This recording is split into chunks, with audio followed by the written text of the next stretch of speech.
related to some issues. It is also true that we experienced a crime spike post-COVID, but we worked quickly to put laws in place and tactics that got violent offenders off our streets and gave our police officers more tools, which is why we have seen a huge decrease in crime because of those efforts. We have been able to reverse that 2023 crime spike. This year, crime isn't just down from 2023, it's also down from 2019, before the pandemic, and we're at a 30-year violent crime low. We're not satisfied. We haven't taken our foot off the gas, and we continue to look for ways to make our city safer. We know, however, as most have heard from the president's press conference, that he has prerogatives in DC unlike anywhere else in the country, including his authority given by our home rule charter to require the mayor, to require me to supply services of the Metropolitan Police Department. And he also has control and the ability to deploy the National Guard. But let me be clear, as our home rule charter is also clear, and the president's executive order restates. Chief Pamela Smith is the chief of the Metropolitan Police Department, and its 3,100 members work under her direction. The Home Rule Charter requires the mayor to provide the services of MPD during special conditions of an emergency, and we will follow the law. Though there's a question about the subjectivity of that declaration. In fact, the chief has already provided a high-level liaison and point of contact with the federal government and made those initial contacts. The executive order is also clear that the president has delegated his authority to make requests of us to Attorney General Pam Bondi. I have reached out to Attorney General Bondi and hope to schedule a meeting soon. My message to residents is this. We know that access to our democracy is tenuous. That is why you have heard me and many Washingtonians before me advocate for full statehood for the District of Columbia. We are American citizens. Our families go to war. We pay taxes and we uphold the responsibilities of citizenship. And while this action today is unsettling and unprecedented, I can't say that given some of the rhetoric of the past, that we're totally surprised. I can say to DC residents that we will continue to operate our government in a way that makes you proud. We will balance our budgets, we will deploy our services, our kids are going to start school on August 25th, and we will work with the federal government to do the things that they should do for our city, including making sure that we have the judges that we need, including making sure that all federal parks are supported, not just with law enforcement, but with other clean and safe activities, and including making sure that our economy is supported by rational federal actions as it relates to the federal workforce, federal workers, and federal property in the District of Columbia. So with that, I want to ask Chief Smith to talk about her interactions with the federal forces, federal police and law enforcement that have been engaged in the district over the last several days, and the strategy that she thinks would be important while we have additional federal police officers. All right. Thank you, Madam Mayor. I'm Pamela Smith, the Chief of Police of the Metropolitan Police Department. And as the Mayor stated, you know, we have a responsibility to support the executive order. And one of the roles that I have is to ensure that we work very collaboratively with our federal partners. I know that most of us know in this room, and those of you that are watching on television, that the efforts of the federal law enforcement officers began in our city on Thursday night.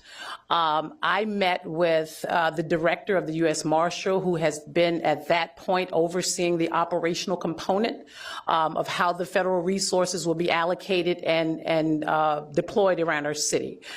With that conversation, it was very, very important for me to ensure that not only do we work collaboratively with our federal partners, but we offer up areas across our city where we can work with them in areas where we know that we want to reduce crime.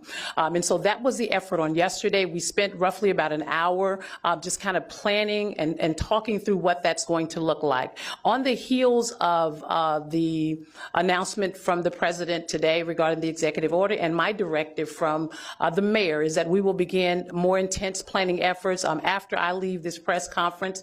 I've also met with one of the other liaisons that have been assigned to work with the U.S. Marshal, along with myself, regarding the efforts around the city for how we will allocate resources. What I will say is this: our relationship with our federal partners is not new. We do this on a daily basis. We are very, very, very much in tune to having federal law enforcement officers working with us on our Capital Area Regional Task Force. Our federal partners work with us, especially on some of our warrant executions. They work very, very closely with us with our Violent Crime Suppression Division, and it is my intent and my police department's intent to continue those efforts. What you will see is an enhanced presence. The second thing that's really important to me, and I'm speaking directly to our community, is that we have a relationship with our community that is very important to us, our community members. And so having our Metropolitan Police Department working alongside of our federal partners who have come into the city to really help us assess and deal with the crime, that some of the crime spikes that we have, we will work alongside them. But intentionally, we want to make sure that our community understands that we are there. We're going to be boots on the ground. If you see something, again, say something. We value those relationships. Our community members, and I want to say thank you for all the work that you've done with the Metropolitan Police Department up to this point. Those relationships are very, very important to us, and we want to continue to build upon that and continue to enhance that. I'll turn it back over to Mayor Bowser now. Okay, we'll take a few questions, and I'm joined by members of my public safety team, including Deputy Mayor Appiah and Chief John Donnelly. Yes, please identify yourself. Mayor Bowser, it's Campbell Robertson of the New York Times. Do you think this was inevitable, or do you think there are things that the city could have done, or the council, to prevent the sake of government? This is, I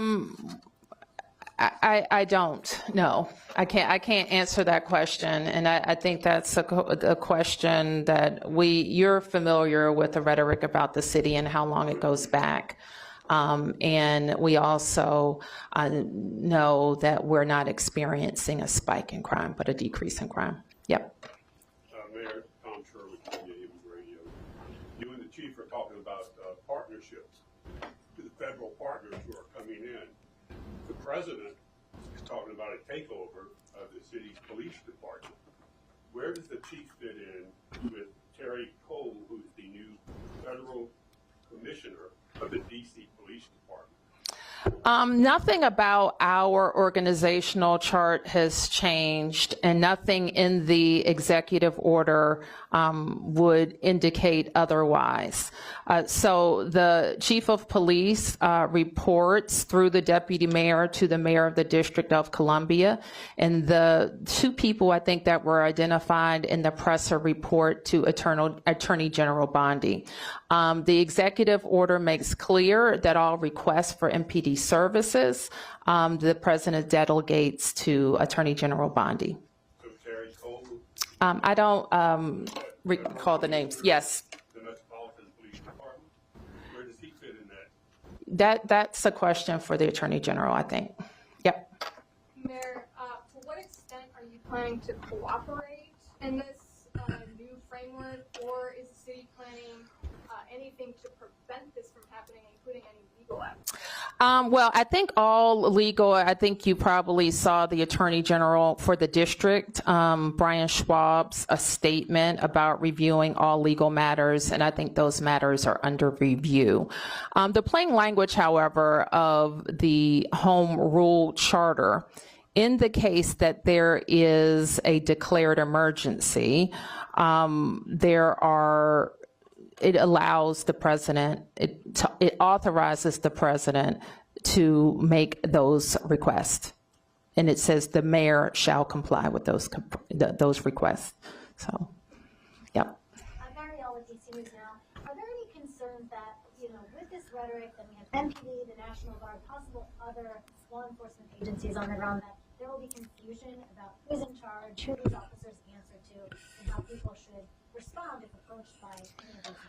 Well, we should note, and we have been advised, and we will continue to make this clear that this is needed in our city, that all law enforcement be identifiable by a uniform, a badge, a jacket, so that people know that they are law enforcement.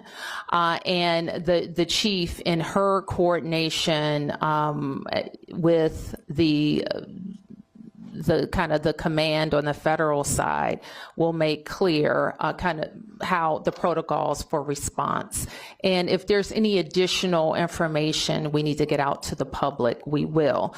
But the main point is this: everybody should follow the law, the police and the community. And that's the case now. It was the case last week, and it was the case the week before that. So nothing has changed about that. Yep.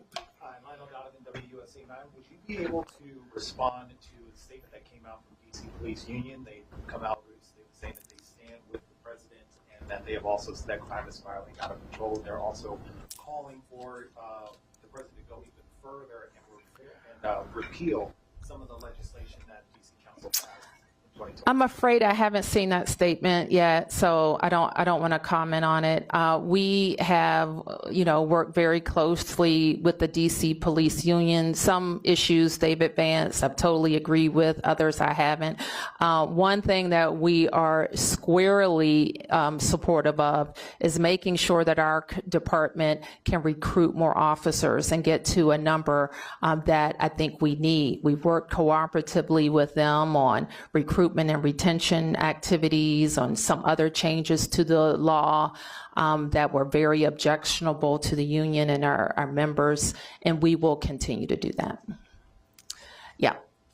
Peace and blessings, man. So, in what way, if any, does this change your strategy in terms of your relationship with the president? You've been pretty cooperative, pretty diplomatic, but he's saying one thing about crime, you're stating facts, and he's still infringing on your role as mayor. So, as far as your relationship and your strategy, are you what do you intend to do as far as, engaging with him? Well, we engage with all officials that impact the district, and that includes the president. So I don't expect that would change from our part. But as far as, and if I may follow up. Sure. Are you going to go what some might consider a bit harder in pushing back against what he's trying to do? Will your tenor change or intensify? My tenor will be appropriate for what I think is important for the district. And what's important for the district is that we can take care of our citizens. And if people are concerned about a president's ability to have the MPD police department be responsive to the Department of Justice, the time to address that is when we're talking about statehood for DC. If people are concerned about the president being able to move the National Guard into our city, the time to do that would have been when the Congress had a bill that it could have given control of the DC National Guard to DC. So there are things that when a city is not a state and not fully autonomous and doesn't have senators, that the federal government can do. Yep. You Yep. Just to follow on his question, you at times in President Trump's first term were more confrontational with him, especially in 2020. You've tried to be more cooperative this time. Any second thoughts about that approach? And are you playing any sort of defiance, symbolic or whatever, in light of this? Well, I would refer you to the law. Home Rule Charter, he referred to it. I would refer you to the executive order. And so everything that we have said maintains my authority given by the Home Rule Charter. Yep. Josh Chapin, Channel 7. I just want to be clear also that this ramp up, this emergency we're talking about, is a brief period. It's like a 30-day period. Am I right? The charter gives him the ability to do it for 30 days, yes. So that means cooperating with the, whatever he wants to do. Well, it means that we follow the law, that the MPD follows the law as well as all of the federal officials who are here. It's also important and we will do this in our communications with them, understand like what they're looking to see. So the fact that we have more law enforcement and presence in neighborhoods, that could not, that may be positive if people are, if it's a positive action. So that's what the executive order says. Yeah, Mark. A couple quick questions. One, do you know, will the National Guard be armed? I don't know. And then, what if the Attorney General directs the Chief of Police to redirect sources to do something that you and the Chief disagree with? For instance, redirect resources from east of the river to the federal enclave or something like that. Will you comply with, you say you're going to follow the law, you say you want to be cooperative. What if you get a directive from the White House with the Attorney General that you just steadfastly don't agree with and think it's the wrong move and would jeopardize public safety in other neighborhoods? Will you comply? I don't have any reason to think that at this point, Mark, so I don't want to speculate about that. The executive order, as is the Home Rule Charter, is pretty clear that the directives the requests have to be related to federal purposes. And then can I ask, the President threatened to use not just the National Guard, but military, to bring the United States military, federal troops into the District of Columbia if needed. Can you respond to that threat? I mean, we're in uncharted waters already. A lot of people are seeing this as the first step in an assault on home rule, which the President has threatened. He's been making these threats since last year, and now he's carrying through with them. There's no reason to believe he won't go further. What do you say to the President about his threats to bring the military, not just the National Guard, but the military? We don't, I think I speak for all Americans, we don't believe it's legal to use the American military against American citizens on American soil.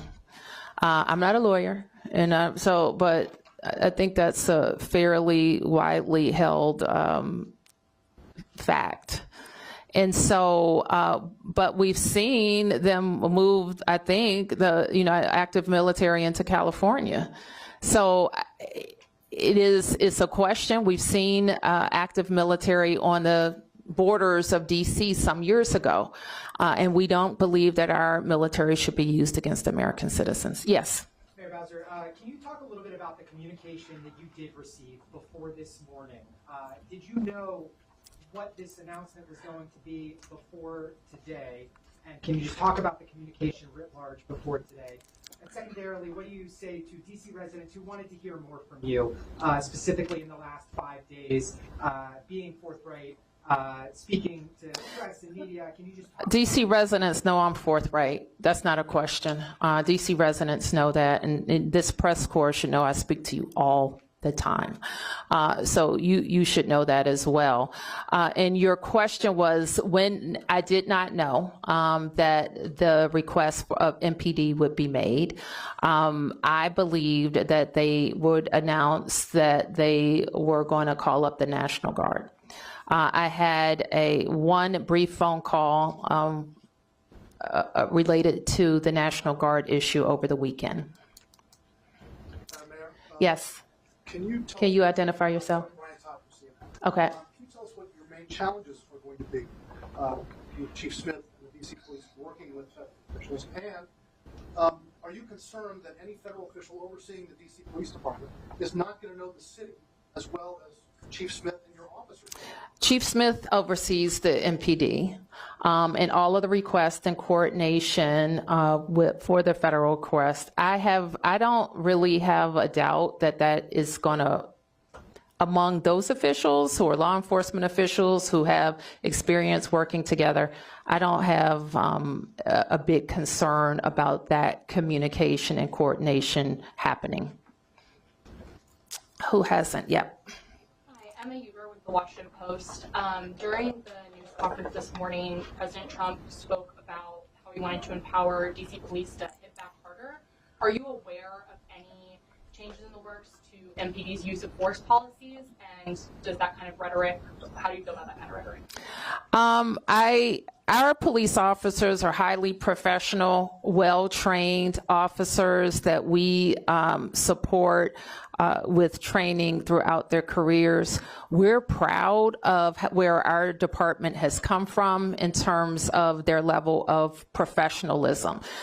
So they're trained in constitutional policing, and that is our expectation. Yes. Hold on, you passed the question one more. Just to follow up on that. Yeah. So will they still be fully subject to local regulations when it comes to use of force, body cameras while under federal control, MPD officers? MPD reports reports to the chief of police, and they are subject to DC and local laws as well as federal laws. And that will continue even under this plan? Yes. Yes. Emiliana with News Nation. You said earlier that they did not tell you about this announcement before it happened today. Did the White House or the president bring up their concerns with crime before last week? The president talks about crime all the time. Specifically in D.C.? Yes.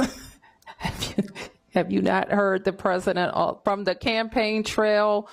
In every conversation I had with him, we're always briefing the president on our progress. In fact, my first meeting with him after he was elected the second time, we went over the crime trends. We went over how we're seeing decreases. So the president is read in on our efforts.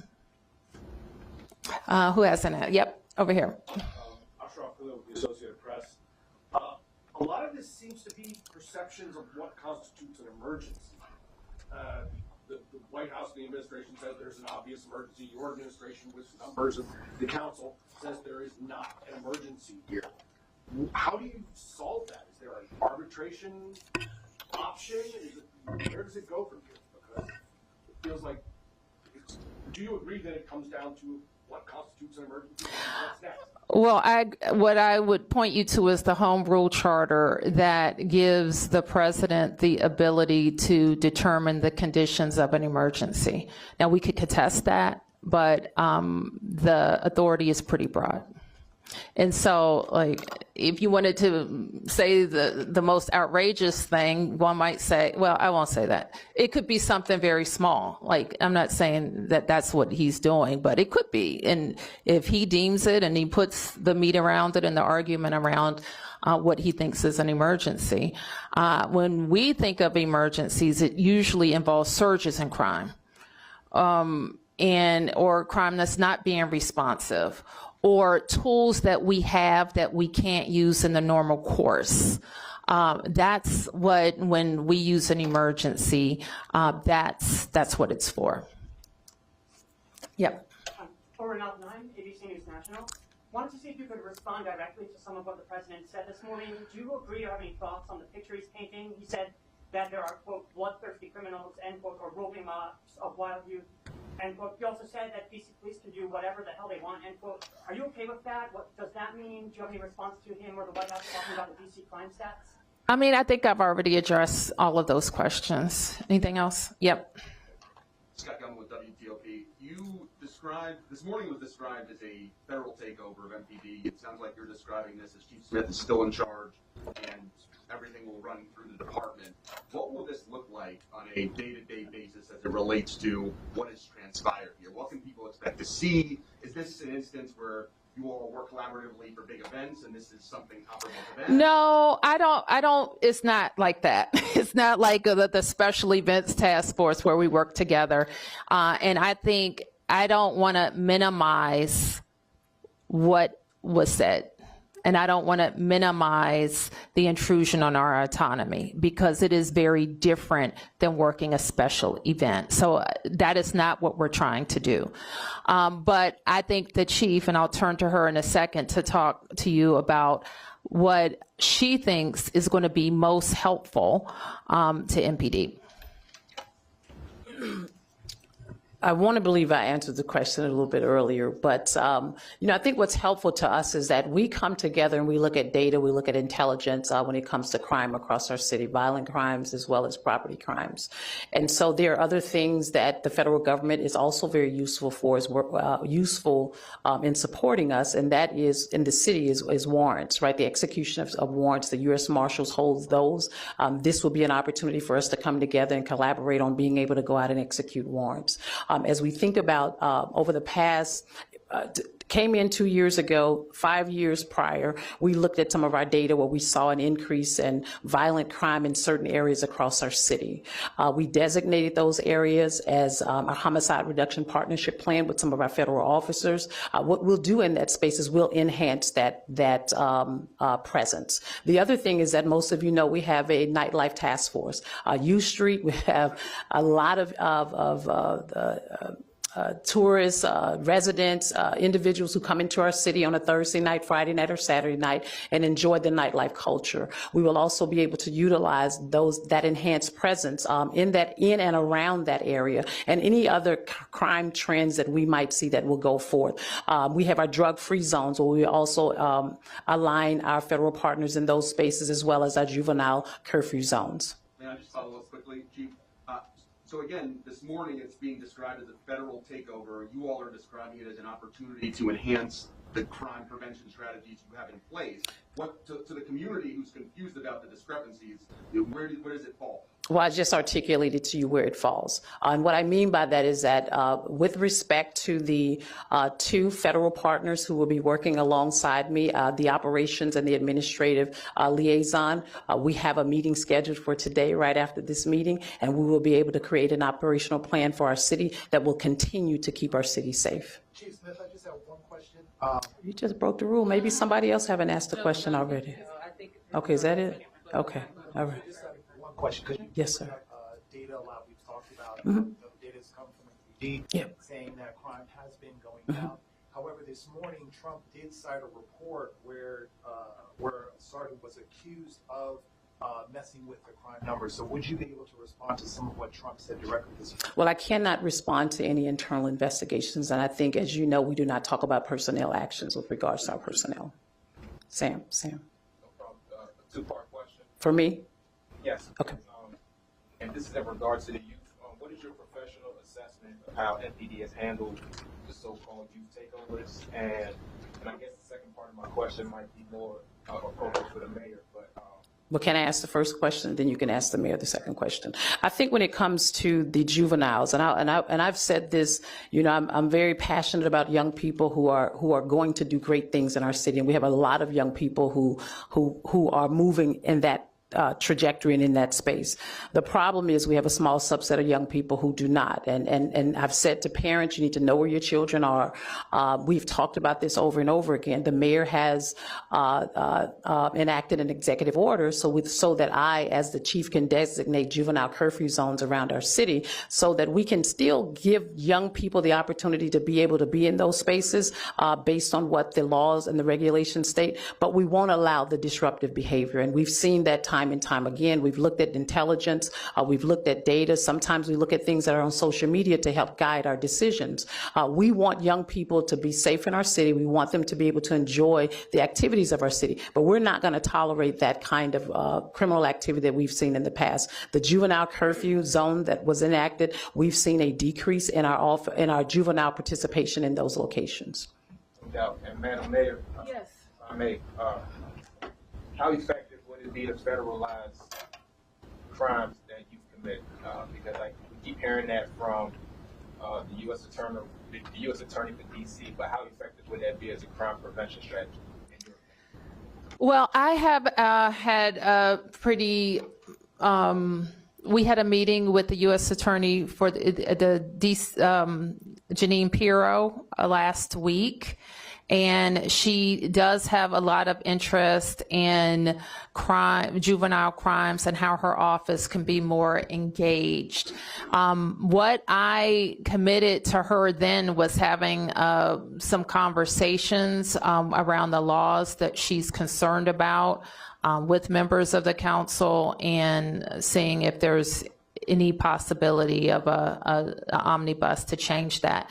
With regard to who prosecutes or what crimes she can prosecute, that's not a local law change. That would be a congressional change. So am I hearing you correctly? Am I hearing you correctly in saying that you would embrace the change in those three laws? I have a position on at least 2 or 3 of those I can refer you to. I would, because I'm going to get them mixed up in my head right now, but I will be happy to share that with you. Okay, I'll take a few more. Yep. And along with those laws that Sam was just talking about earlier today, we also heard a focus on DC's bail system, being a cashless bail system. Was that part of your discussion?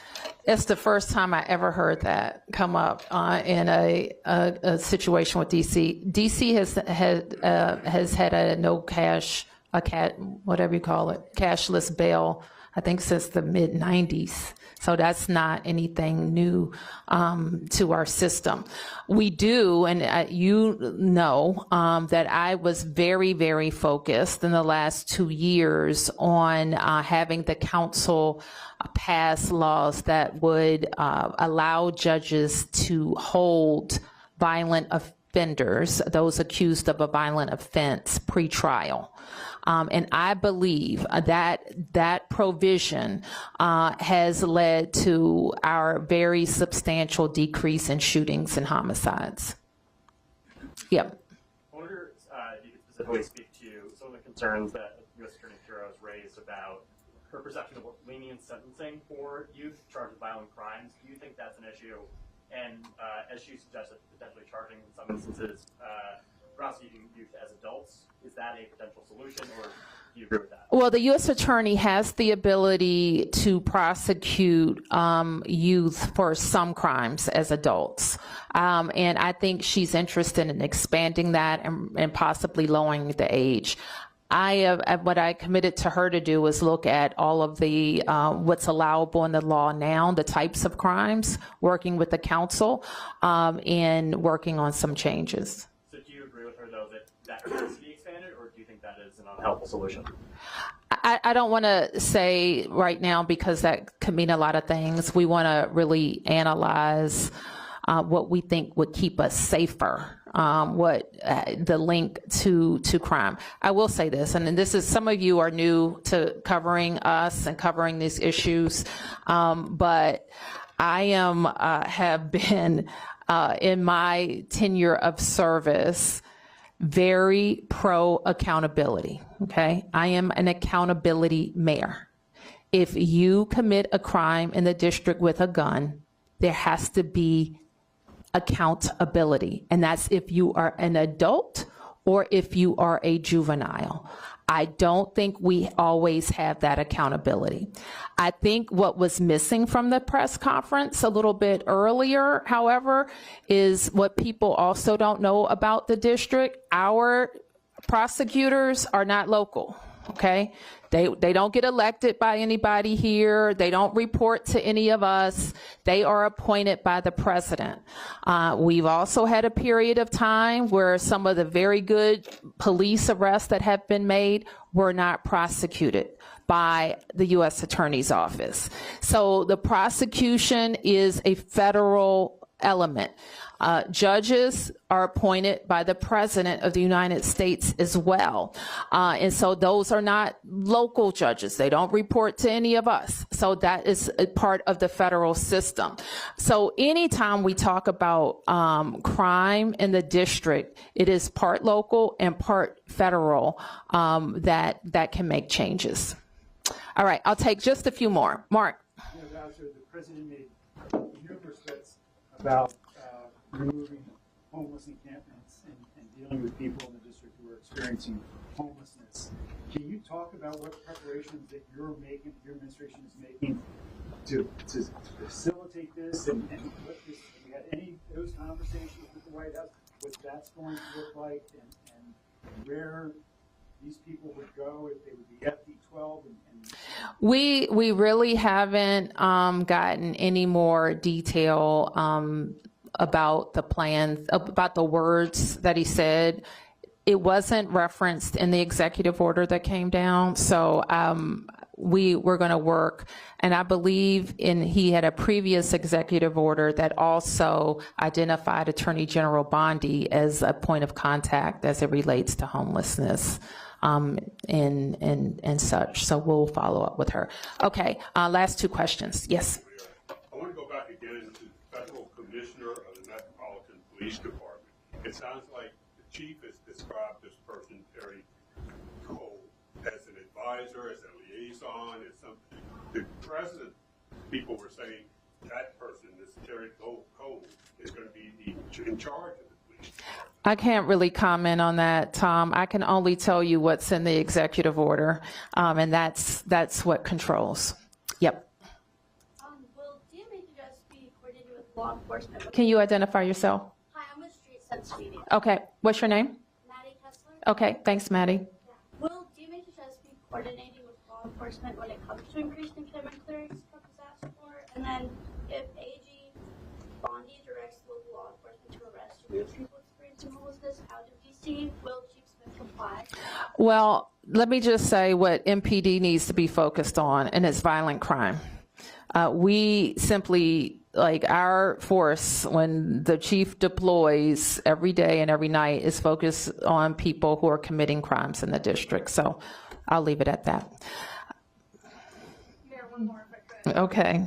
You testified to Congress after the 2020 racial justice protests when there was concern that Trump might take control over MPD at that time, that would be a complete disaster, and that you were worried that you're going to lose control of the city. Can you reflect on this moment today? Do you feel that you're at risk of losing control of the city? Are you worried this is going to be a complete disaster?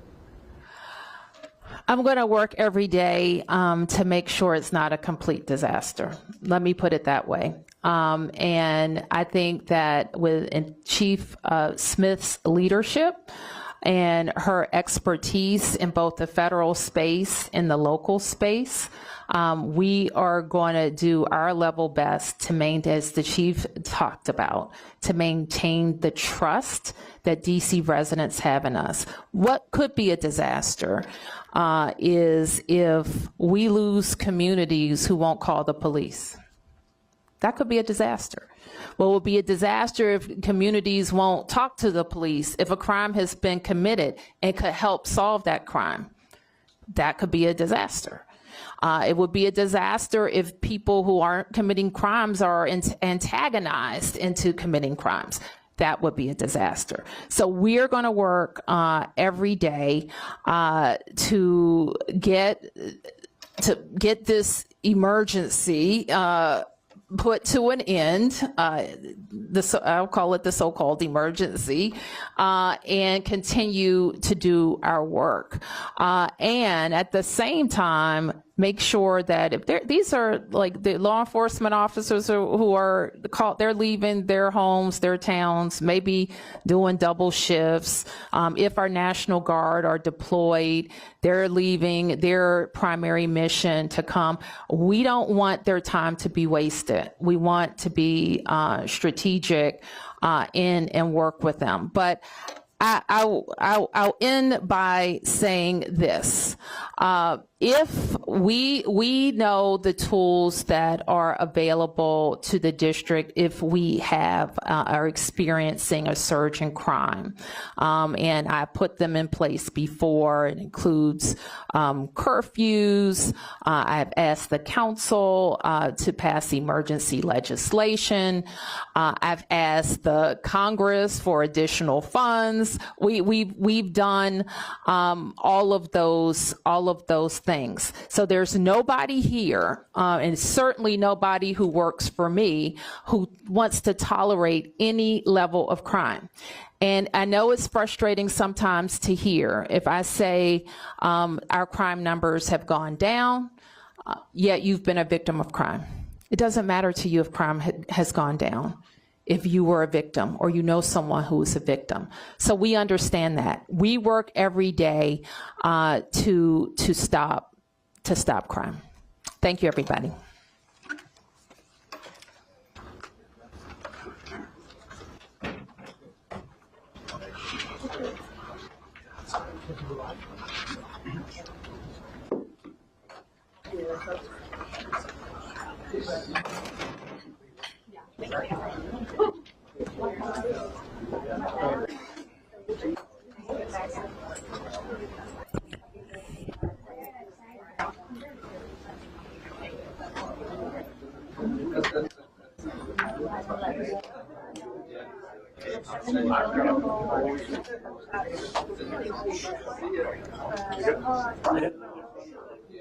Good.